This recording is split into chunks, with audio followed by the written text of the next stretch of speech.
राजा, जादुई ताला और 3 चाबियां। बहुत समय पहले की बात है।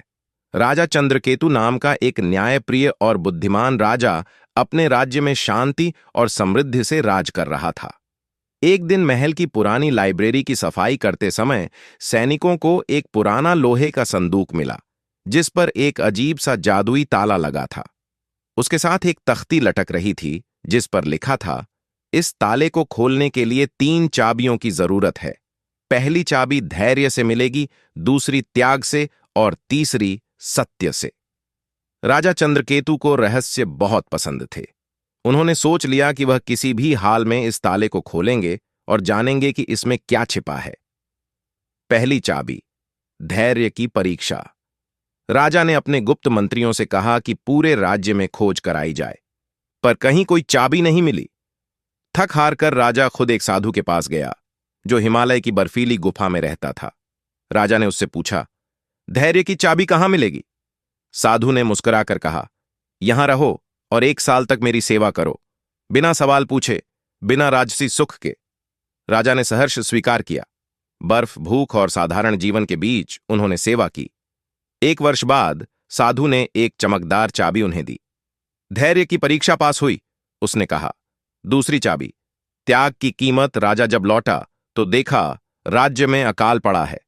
खाने की कमी और पानी की किल्लत ने सबको पीड़ित कर रखा था। उसके सलाहकारों ने गुप्त खजाने को छुपाकर रखने की राय दी, पर राजा ने पूरा खजाना खोल दिया। अनाज, सोना और पानी सब जनता में बांट दिया। उस रात एक रहस्यमयी महिला राजा के कक्ष में आई। तुमने त्याग की परीक्षा पास की, उसने कहा, और दूसरी चाबी राजा को सौंप दी। तीसरी चाबी, सत्य का सामना। अब बस आखिरी चाबी बाकी थी, पर यह सबसे कठिन थी। एक दिन दरबार में एक वृद्ध महिला आई और कहा, राजन, आपने वर्षों पहले मेरे बेटे को झूठे इल्जाम में कारावास भेजा था। वह निर्दोष था। राजा चौंक गया।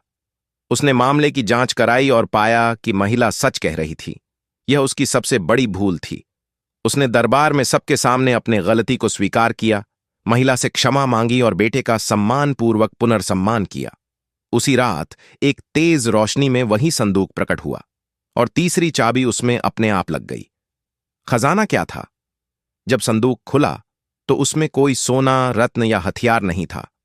उसमें केवल एक दर्पण था और दर्पण पर लिखा था, राजा वहीं जो खुद को देख सके, धैर्य से, त्याग से और सत्य से। राजा की आंखों में आंसू थे, पर चेहरे पर संतोष था। उसने जाना, सच्चा खजाना कोई वस्तु नहीं, बल्कि आत्मज्ञान है।